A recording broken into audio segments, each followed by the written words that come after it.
Obrigado, Jesus, por mais uma aula. Obrigado, Jesus, por mais uma oportunidade de estar falando sobre as suas coisas, Senhor, sobre o seu evangelho, sobre a sua verdade, sobre a sua essência, sobre a sua substância. Estamos na aula 20. Para você que vem acompanhando a gente através dessa aventura pelo Evangelho de João, que bom que você veio de novo. E para você que caiu de paraquedas aqui, eu convido vocês a acompanhar desde a aula 1. Você vai ver que as aulas, em termos de tecnologia, ficam um pouco diferentes. No começo, a gente usou outro tipo de imagem, mas o conteúdo é bem interessante. Eu me esforcei para passar de uma maneira mais fidedigna aquilo que o Senhor colocou no meu coração, porque afinal de contas o Senhor fala, Deus fala conosco. O problema é entre a fala dele e o objetivo da fala dele, temos nós, que muitas vezes a gente atrapalha aquilo que o Senhor está falando. Então eu oro aqui para que eu não atrapalhe essa aula, para que eu não atrapalhe a mensagem tão preciosa que os evangelhos transmitem e o Espírito Santo decifra, porque a palavra, as escrituras, elas revelam quem Deus é, mas o Espírito Santo decifra em nossos corações e revela, explode a palavra em nossos corações e mentes, para que a nossa vida se transforme e nós sejamos um agente transformador de vidas.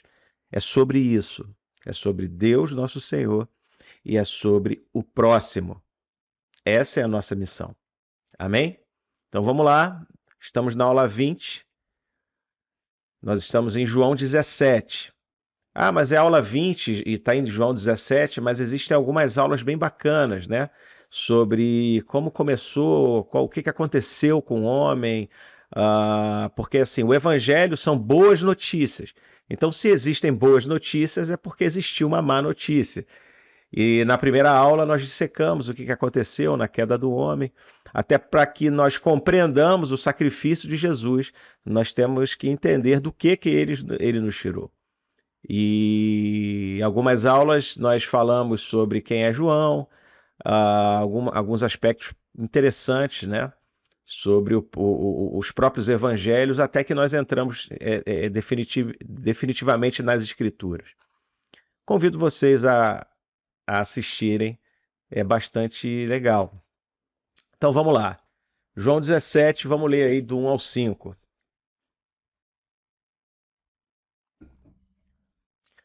Olá pessoal, sejam muito bem-vindos.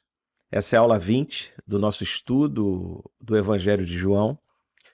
Meu nome é João Paulo, uma honra, um privilégio estar aqui com vocês. Senhor, muito obrigado por mais uma aula, por mais uma oportunidade, Jesus. Eu entrego a Ti, Senhor Jesus, eu me entrego a Ti como um sacrifício vivo, conforme fala em Romanos 8. Me entrego a Ti, Senhor, como um sacrifício vivo, entrego tudo que eu tenho, entrego a minha mente, meu coração, para que eu receba, Senhor, dessa plenitude, essa graça escandalosa, Senhor.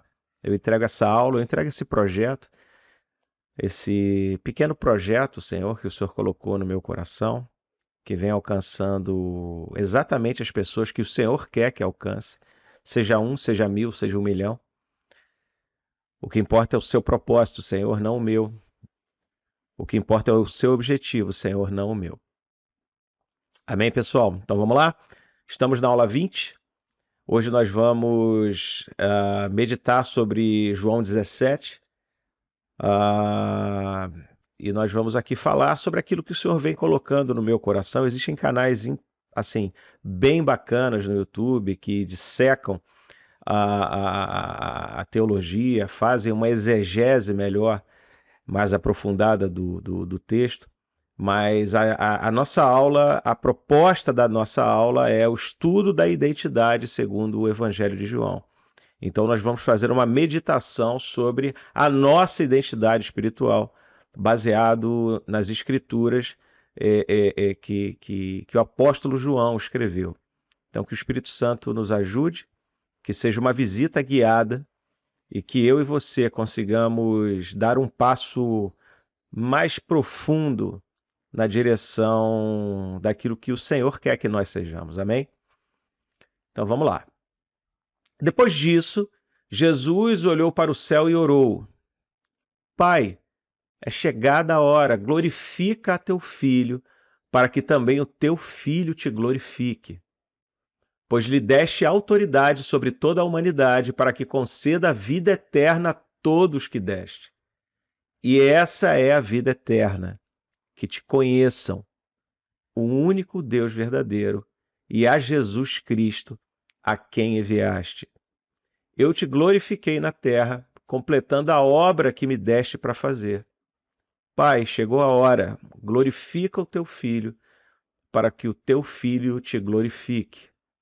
E agora, Pai, glorifica-me junto a ti, com a glória que eu tinha contigo antes que o mundo existisse.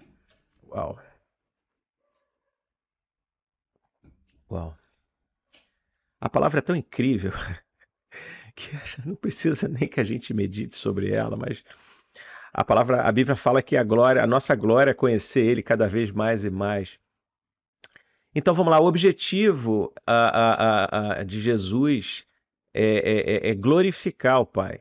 O objetivo de Jesus é glorificar o Pai e cumprir o seu plano perfeito de reconciliação. Porque desde a queda, meus irmãos, desde a queda, o Senhor ele fez um caminho até o nosso coração. Desde que nós trocamos o senhorio, nós vimos isso na aula 1, o Senhor, Deus, ele iniciou um caminho de volta na direção do nosso coração. Ele se revelou como Deus Pai, ele se revelou como aquele que tem autoridade, ele se revelou como aquele que prove, cuida e exorta, cuida como um filho. Ele se revelou como Pai, para que o amor dele posteriormente seja revelado através de Jesus. A revelação ela é gradual. A revelação é feita de uma maneira segura, porque os planos dele são perfeitos. Então, nós conhecemos o amor de Deus na plenitude com Jesus Cristo entre nós. Através de Jesus, nós conseguimos compreender melhor o amor de Deus. Então, nós já entendemos que ele é a autoridade suprema, ele cuida, ele cuidou de Israel com mão forte. Nós entendemos que Jesus que é a perfeita imagem de Deus, é a forma visível do amor dele. E nós compreendemos também que o Espírito Santo é o nosso consolador, é o nosso confortador, é o nosso intercessor, é aquele que viria nesse período. Hoje nós já recebemos ele, então nós temos acesso à autoridade e poder do próprio Deus Pai, que é o resgatador que nos ama. Então nós só podemos compreender o Espírito Santo se nós compreendermos Jesus e nós compreendermos Deus Pai. Então o Senhor fez um caminho até o nosso coração. Então, o objetivo de Jesus é cumprir esse plano perfeito. O objetivo de Jesus é cumprir o plano perfeito de reconciliação com toda a humanidade. Então é chegada a hora da consumação desse plano. Jesus, que detém o controle sobre a própria narrativa, ele não estava por acaso sujeito a humores da comunidade, dos líderes judaicos que queriam prendê-lo e matá-lo. Ele não estava sujeito ao controle de Roma, que era o regulador desse mundo conhecido. Era aquele que detinha aparentemente o poder. Então Jesus ele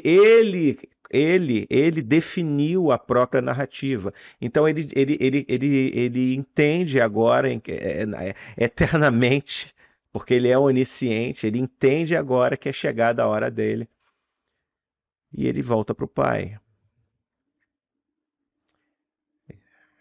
Como o Filho glorifica o Pai? Cumprindo o propósito do Pai. E como o Pai glorifica o Filho? Eu quero que você entenda isso. A morte de Jesus não significa a vitória das trevas. A morte de Jesus significa a glória de Jesus, porque ele cumpriu o que ele tinha que cumprir. E a palavra diz que o Senhor ressuscitou ele. e nos ressuscitou junto, colocou ele acima de todo nome e nos colocou no céu com ele.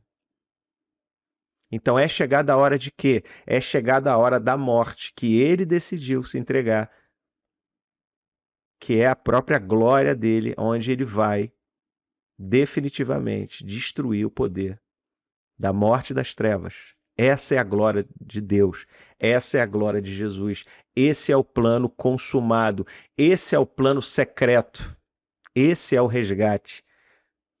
A glória de Deus, a glória de Jesus significa a esperança da glória nossa e do mundo. Uau! Ele recebeu autoridade sobre todos. Ele recebeu autoridade sobre todos. Para que lembra lá em João 1 que diz que a vida estava nele. Ele escolheu distribuir essa vida a toda a humanidade. Agora, que vida é essa? Porque veja, todos nós vamos permanecer depois da nossa morte. Todos nós vamos permanecer depois da nossa morte. Mas a palavra diz que o único que concede vida eterna é Ele.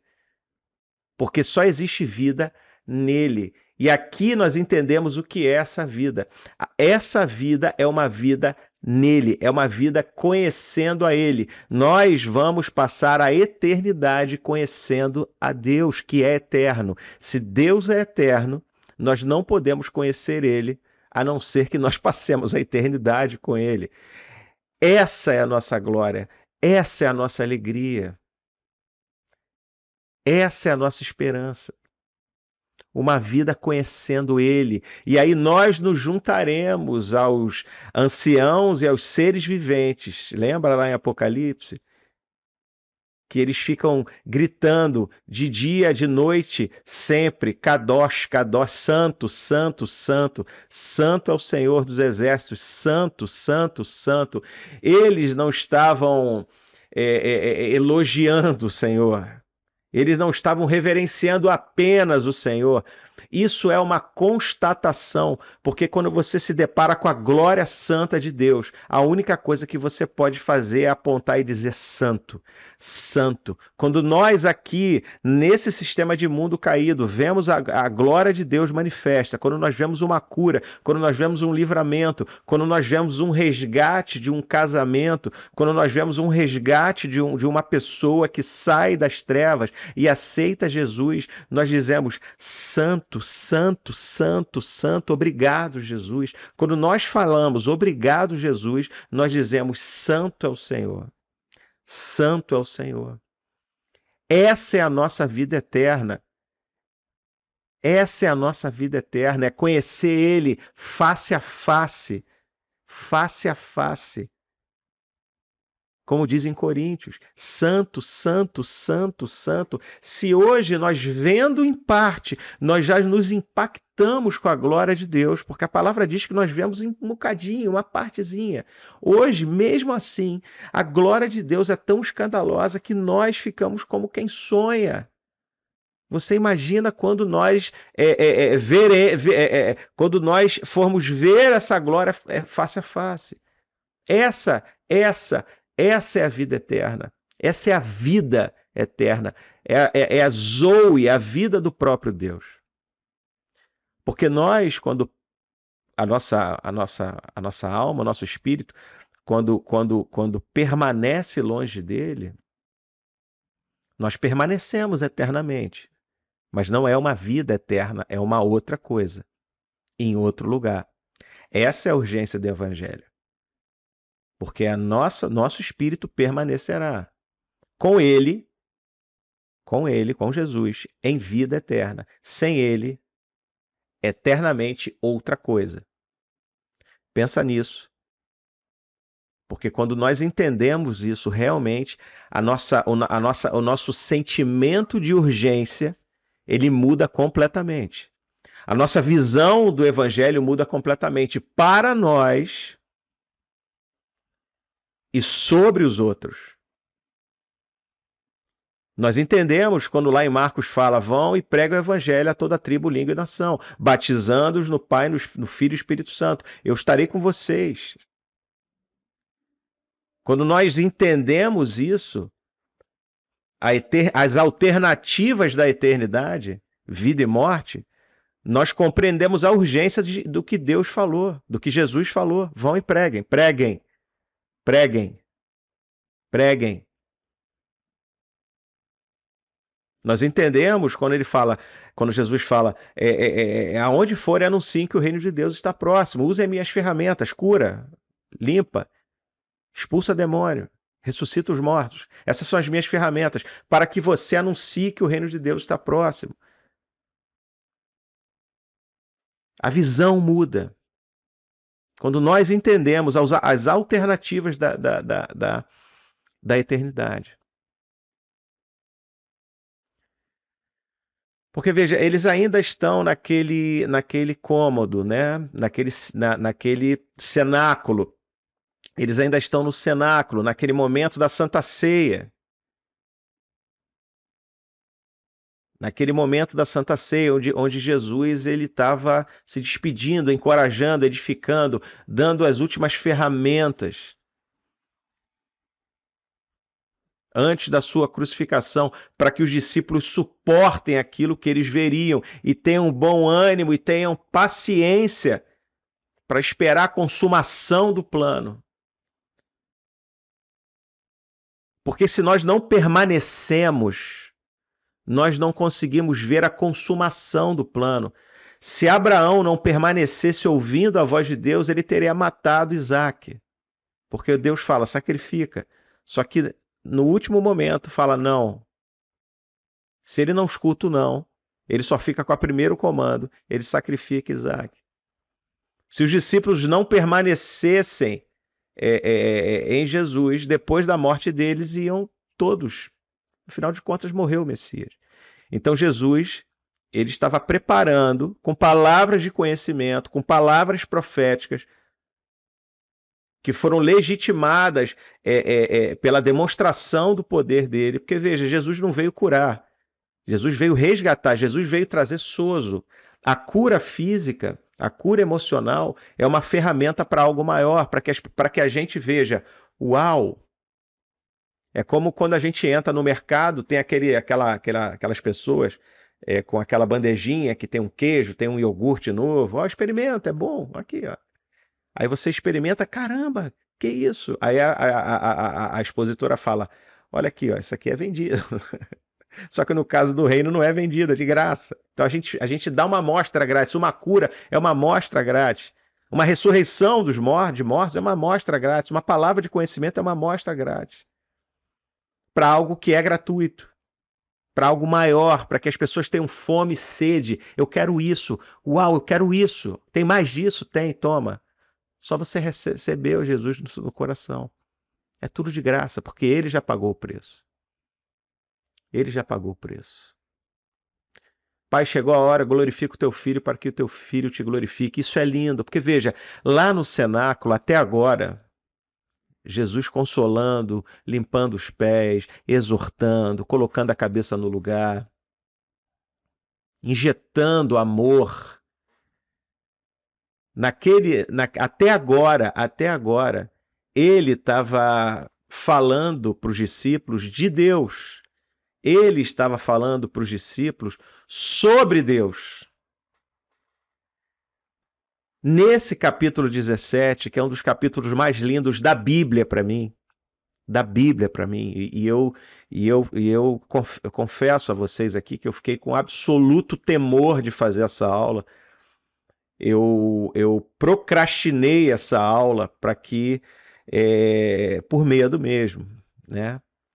Porque veja, nesse momento, nesse capítulo, Jesus não está falando aos discípulos sobre Deus. Jesus, ele vai falar a Deus sobre os discípulos. A conversa é com o Pai sobre os filhos. Não é mais uma conversa aos filhos sobre o Pai. Jesus está intercedendo por nós. Não só por eles, mas por todos nós. Uau! Glória a Deus. A Ele toda a honra, toda a glória, para todo sempre. Então vamos lá. Eu revelei teu nome. Olha só que coisa incrível. Eu revelei teu nome àqueles que do mundo me deste. Eles eram teus, tu os deste a mim, e eles têm obedecido a tua palavra. Agora eles sabem que tudo que me deste vem de ti, pois eu lhes transmiti as palavras que me deste e eles as aceitaram.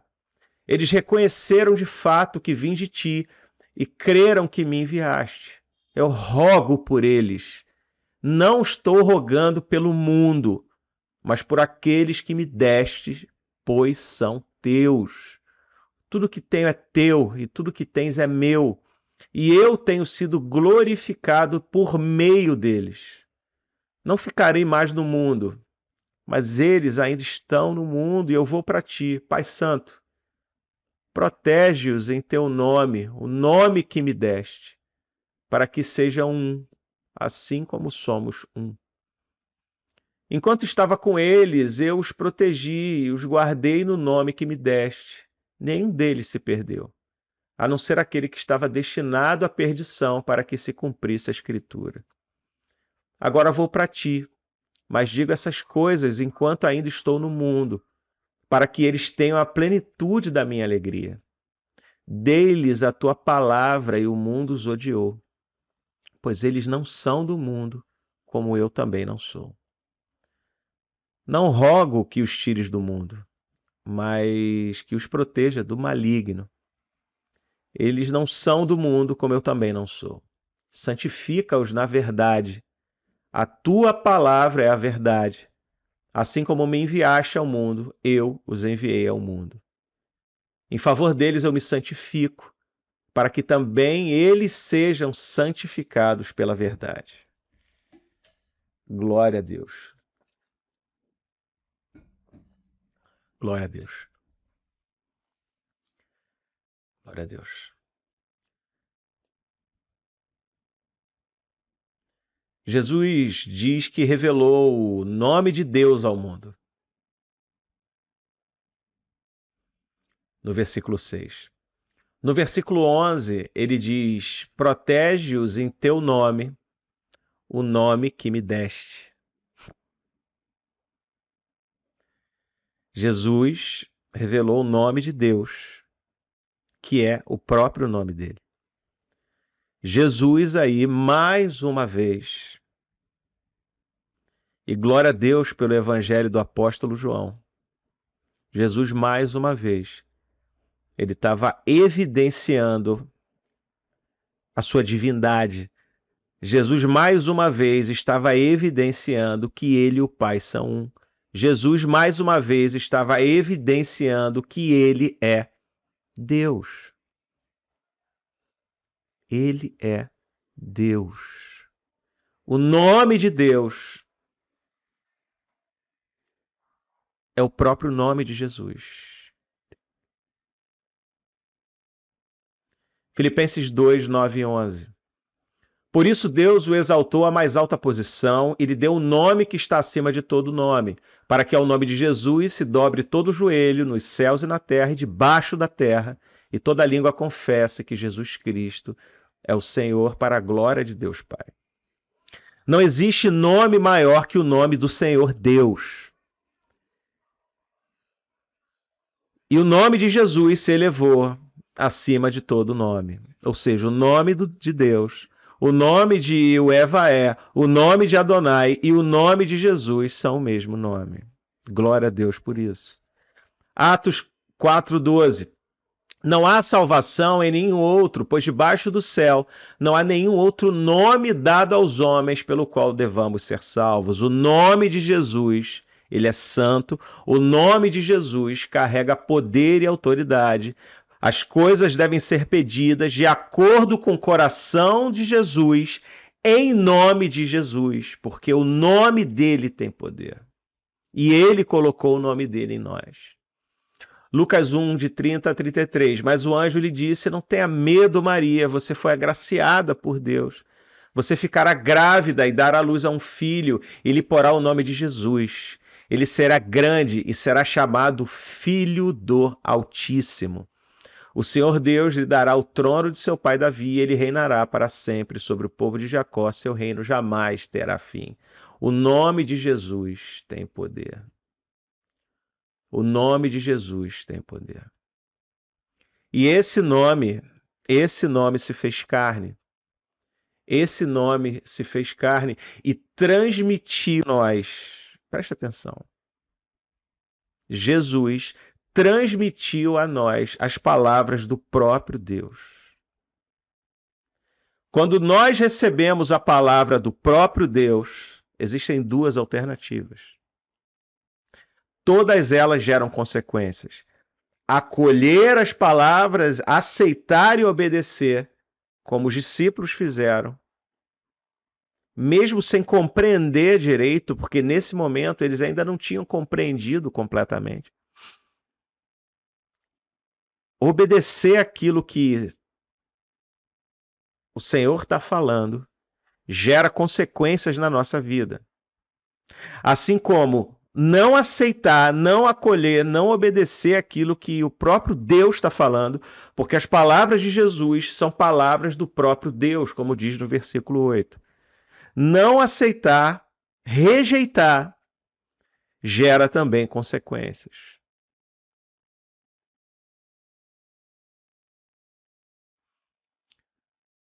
Quando nós aceitamos, eu queria que você prestasse muita atenção. Quando nós aceitamos aquilo que Jesus fala e obedecemos, nós nos tornamos aquele debaixo dessa intercessão do versículo 9.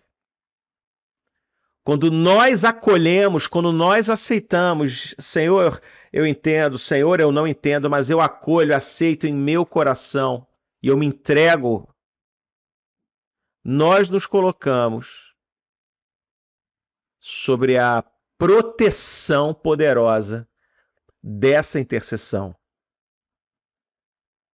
Porque o próprio Deus está dizendo: eu não rogo pelo mundo, eu rogo por aqueles que são meus. Eu rogo pelos meus. Eu rogo por aqueles que me aceitaram.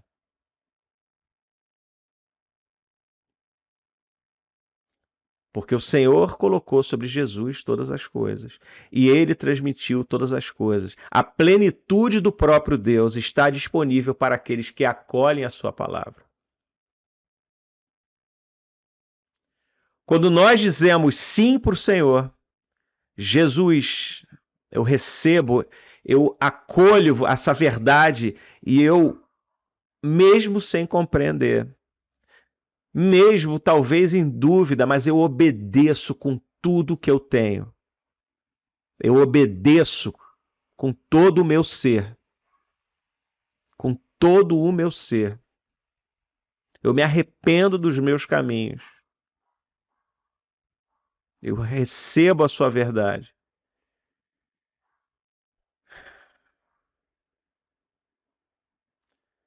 E veja, quando nós fazemos isso, nós entramos num relacionamento com o Senhor. E eu já falei em aulas passadas, relacionamento gera intimidade. Seja com Deus, seja com as pessoas. Seja com nos casamentos, com filhos, com parentes, com amigos, na igreja, com ministérios. Relacionamento gera intimidade. E quando nós nos tornamos íntimos de alguém, nós desenvolvemos alianças sólidas. E a aliança conduz à unidade. Quando nós somos aliançados, nós somos um. E a aliança vem de uma intimidade, e a intimidade vem de um relacionamento. Então, quando nós acolhemos Jesus, nós entramos na intimidade dele através do relacionamento. Nós nos relacionamos com o próprio Deus que diz: vocês são meus e eu sou seu. E essa unidade com o Senhor faz com que nós sejamos protegidos do mundo. Essa unidade com o Senhor faz com que nós nos compreendamos filhos, porque você não pode se. É impossível você se compreender como filho se você não se relaciona com Deus. Você pode se compreender, talvez, um servo fiel, um escravo de Deus. Mas o véu se rasgou, nós temos acesso à intimidade plena. Nós somos servos. Sim, Deus é o Senhor, mas ele disse que é o nosso Pai, que nós somos filhos e que ele é nosso amigo. Amigo. É nosso amigo, é nosso Pai, é nosso Senhor. Uau! É tudo que a gente precisa. E quando nós acolhemos isso, nós entendemos que nós estamos sob a proteção do teu nome. O nome do Senhor nos protege. Como diz no versículo 11: o nome de Jesus está sobre nós, nos protegendo do maligno. Jesus recebeu um nome acima de todo nome, e esse nome está disponível a você e a mim. Uau! Se o nome acima de todo nome nos protege, o que que nós vamos fazer fora desse nome? E por que que a gente fica se colocando fora desse lugar? Sujeito à distorção, à corrupção da nossa identidade. Sujeito a nós esquecermos quem nós somos.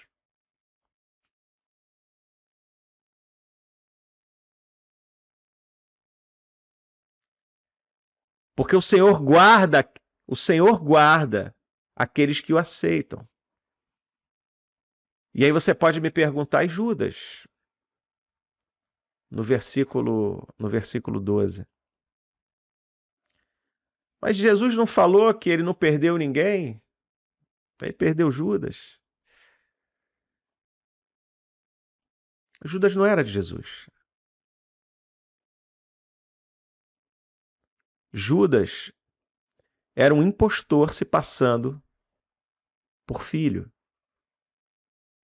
Era um perdido disfarçado de salvo. Ele não caiu, porque ele nunca esteve em pé. Ele não saiu da graça, porque ele nunca esteve na graça. Misericórdia de nós, Senhor. Nós não queremos ser achados como impostores. Nós não queremos, eu não quero ser achado como um impostor, Senhor. Por isso que Salmo 139 diz: sonda o meu coração, Jesus. Conhece os meus pensamentos. Veja se há em mim algum caminho mau e me conduza na sua direção. Porque hoje existem muitos lobos em pele de cordeiro. Lá em Gálatas, Paulo dizia: falsos irmãos se intrometeram entre nós para cercear a nossa liberdade em Cristo Jesus. Falsos irmãos são aqueles que parecem salvos e não são, falam como se fossem salvos e não são, falam como filhos, mas são intrusos.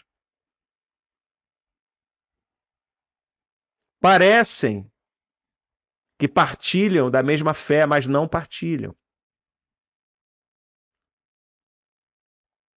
E às vezes nem se dão conta. Isso é muito sério.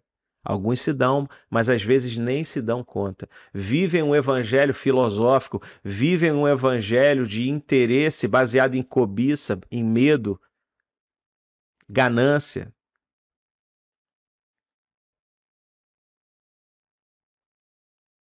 Sonda-me, sonda a mim, Senhor. Eu não quero ser achado como esses. Então me ajuda, Senhor. Me ajuda, Senhor, porque eu quero ser um contigo. Eu quero ser um contigo. Eu quero ter a plenitude da sua alegria, como diz no versículo 13. Eu quero ter a plenitude da sua alegria, Senhor Jesus, porque o Senhor é suficiente. O Senhor é suficiente.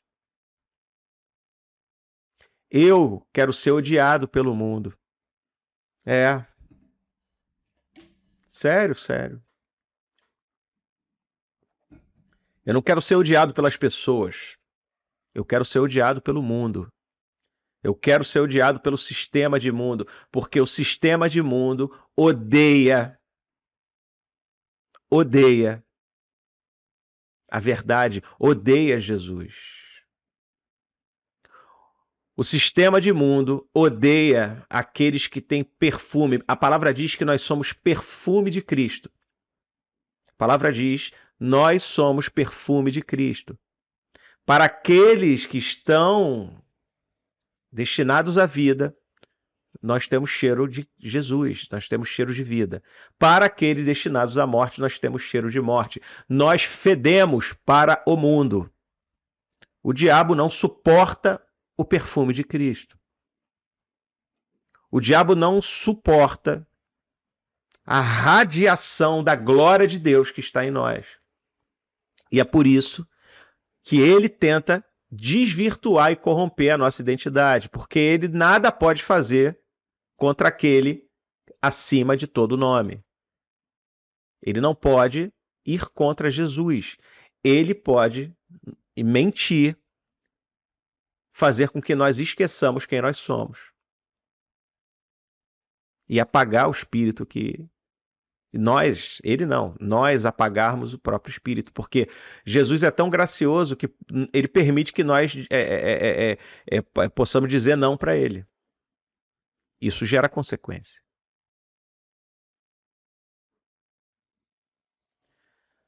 Agora preste muita atenção no versículo 15. Não rogo que os tires do mundo, mas que os proteja do maligno. Veja só, nós estamos no mundo. Nós não estamos aqui por acaso. Nós não estamos nesse sistema de mundo por acaso. A palavra diz: para isso o Filho de Deus se manifestou, para destruir as obras do maligno. Nós fazemos o que ele faz. Jesus fazia o que viu o Pai fazer. Nós fazemos o que vemos o Jesus fazer. Nós estamos aqui para que nós também destruamos as obras do maligno. Nele. Nele. Com a glória dele que habita em nós. Nós, a glória, a esperança da glória do mundo é a manifestação dos filhos que colidem com esse sistema de mundo. Você, não como Judas, alguém perdido que parece salvo, mas você que recebeu Jesus e está no teu processo, na tua caminhada sincera. Você que assim como eu disse, Senhor, me livra disso, talvez eu, como os discípulos falaram, Jesus, será que foi eu? Será que sou eu que vou trair você? Irmão, se você está com essa dúvida, você está no caminho certo. Jesus, será que sou eu? Será que eu sou igual a Judas? Será que eu sou falso? Será que eu estou vivendo um evangelho falso? Se você está com essa dúvida, irmão, olha para mim, você está no caminho certo, porque você reconhece a sua natureza pecadora e você entende que por você nada poderia ser feito. Então você se achega a Jesus, que é o único que pode fazer alguma coisa, sobre tudo. Porque quando a pessoa diz eu não, eu estou no caminho certo, eu não peco. A Bíblia diz, aquele que pensa que está de pé,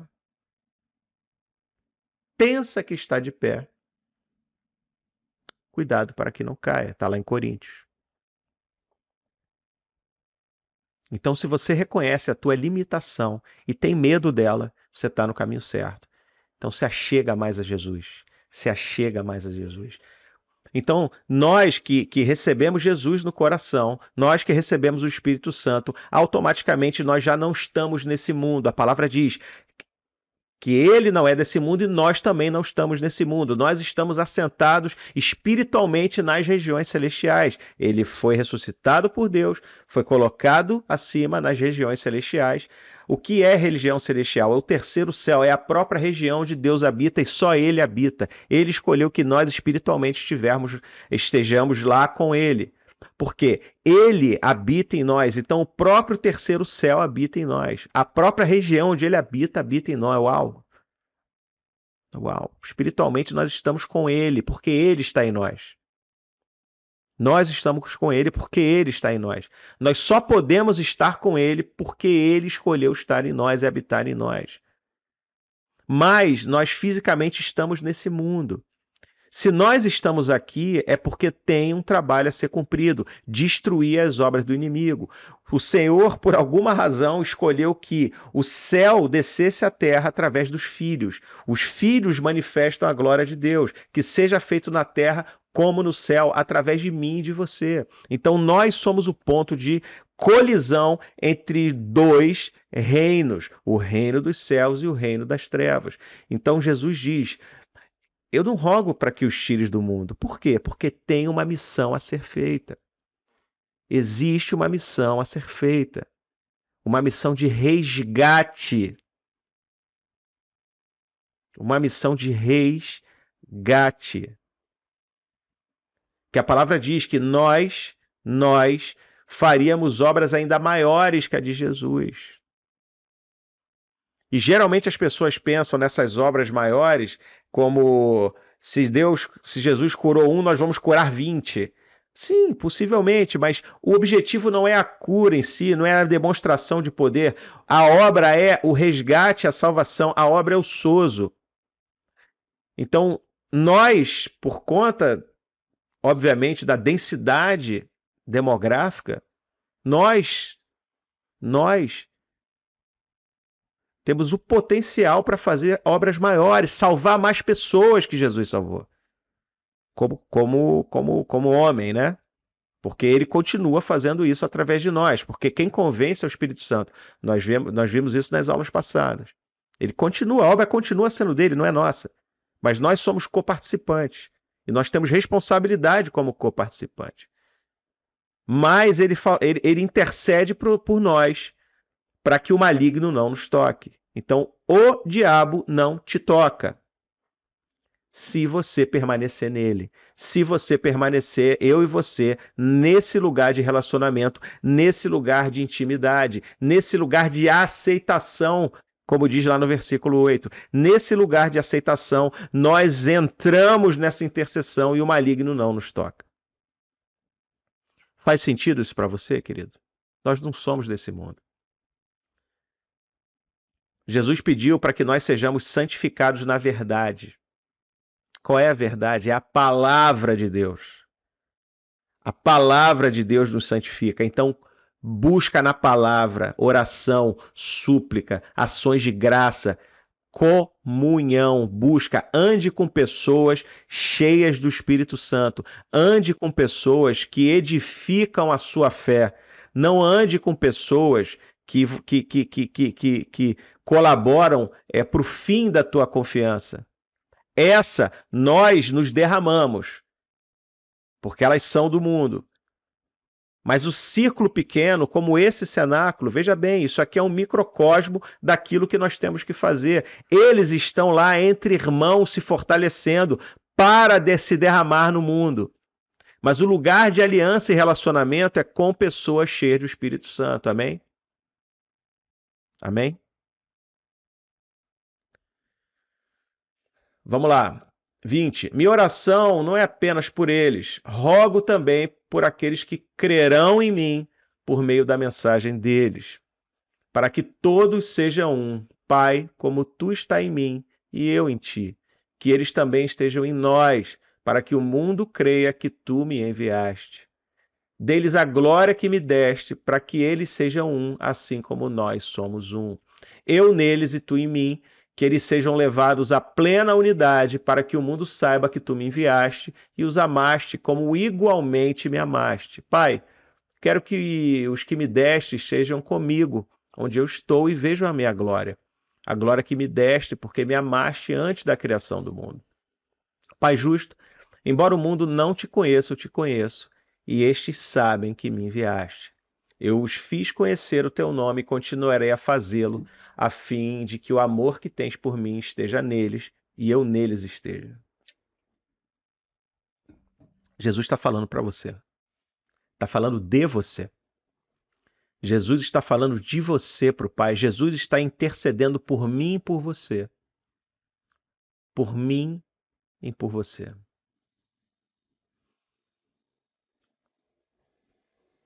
Jesus, ele é eterno. Ele é o grande eu sou. O nosso Deus, ele está em todas as eras. E ele tem um processo.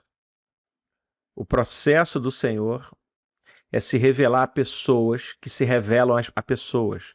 O processo do Senhor é se mostrar individualmente, intencionalmente, para que nós sejamos o reflexo da face de Cristo e o faça conhecido como uma eterna multiplicação de pães.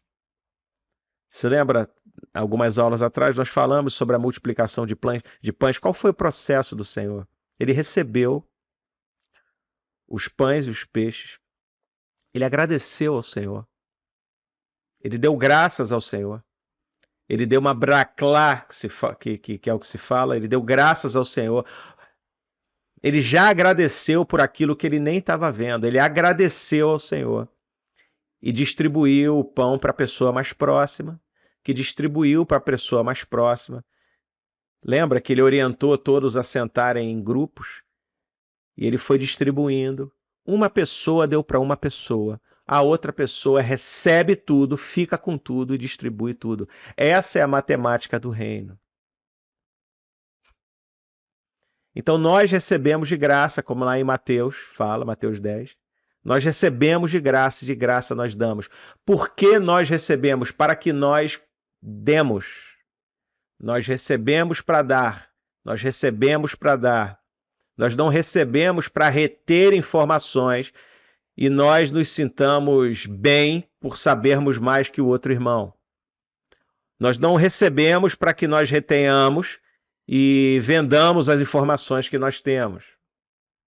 Nós não recebemos para que nós sejamos vaidosos com aquilo que nós recebemos, gananciosos com aquilo que nós recebemos, segregantes com aquilo que nós recebemos, altivos com aquilo que nós recebemos.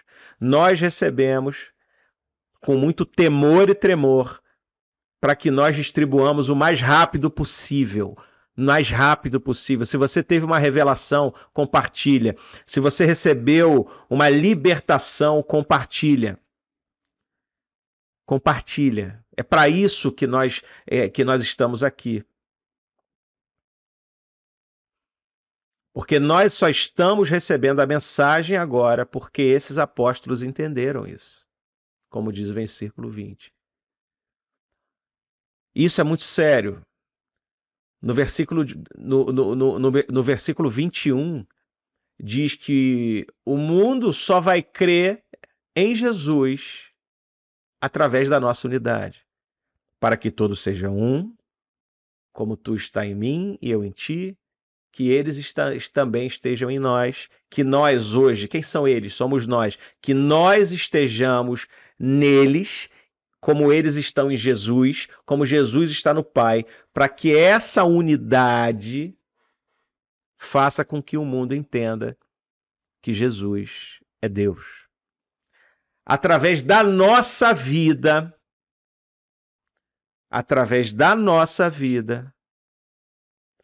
nós fazemos com que o mundo entenda que Jesus é Deus. E o contrário também vale. Através dos erros que cometemos, nós afastamos o mundo da face de Jesus. E é por isso que o inimigo, ele batalha para que a igreja de Cristo se corrompa. O que é a igreja? É a assembleia. Então o inimigo batalha para que pessoas dentro da assembleia, dentro da igreja se corrompa. E aí você vê vários escândalos acontecendo, vários testemunhos ruins acontecendo, que o inimigo pega esses testemunhos ruins, estabelece como padrão, e os testemunhos bons que nós precisamos falar, nós somos testemunhas. A testemunha, ela precisa se mostrar como testemunha. A testemunha é alguém que fala sobre o que viu. A testemunha fala sobre o que viu. Você que tem um bom testemunho em Cristo, você precisa se manifestar. Porque em Hebreus 12 fala, por conta dessa quantidade de testemunha, que são as testemunhas de Hebreus 11, por conta dessa quantidade de testemunha, por causa de você que tem um bom testemunho, por causa de mim que tem um bom testemunho, deixemos de lado o pecado que atrapalha e prossigamos na direção do alvo. O bom testemunho faz com que as pessoas se afastem do pecado e prossigam em direção a Cristo. O mau testemunho faz com que as pessoas mergulhem no pecado e se afastem de Cristo. É assim. Então, a nossa unidade com Jesus faz com que as pessoas compreendam Jesus. E isso é muito sério. Por isso que nós não podemos ficar encalacrados na igreja. A igreja é um lugar de edificação, é um lugar sensacional, onde nós louvamos ao Senhor e nós recebemos um do outro, nós edificamos, pastoreamos uns aos outros para a missão difícil, que é ser testemunha. Porque a testemunha é perseguida. De alguma maneira ela é perseguida. Porque o objetivo, nosso objetivo, nós somos a videira verdadeira. Acho que a aula retrasada foi isso. Nós fomos enxertados ali. Nós somos a videira. Aliás, desculpa, Jesus é a videira verdadeira. Nós fomos enxertados na videira verdadeira, que é Jesus. Jesus é a videira verdadeira. Nós somos os galhos. E o nosso objetivo é trazer novos galhos para serem enxertados na videira verdadeira. Esse é o nosso objetivo. Para que nós sejamos um nessa grande videira que é Cristo. Nessa grande videira que é Cristo.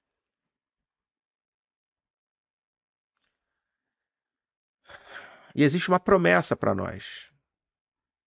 Isaías 61:2, levante-se, refulja, porque chegou a sua luz e a glória do Senhor raia sobre você. Olhe, a escuridão cobre a terra, densas trevas envolvem os povos, mas sobre você raia o Senhor e sobre você se vê a sua glória.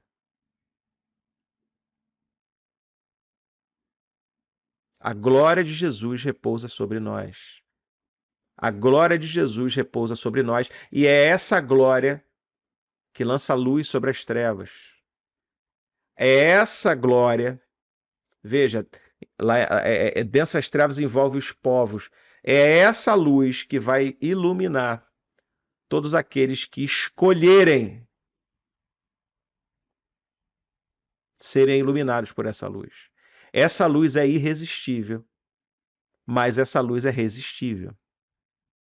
Você pode escolher as trevas, mas nós precisamos ser aqueles que oferecem a opção. Então, ofereça a opção, mostre a opção.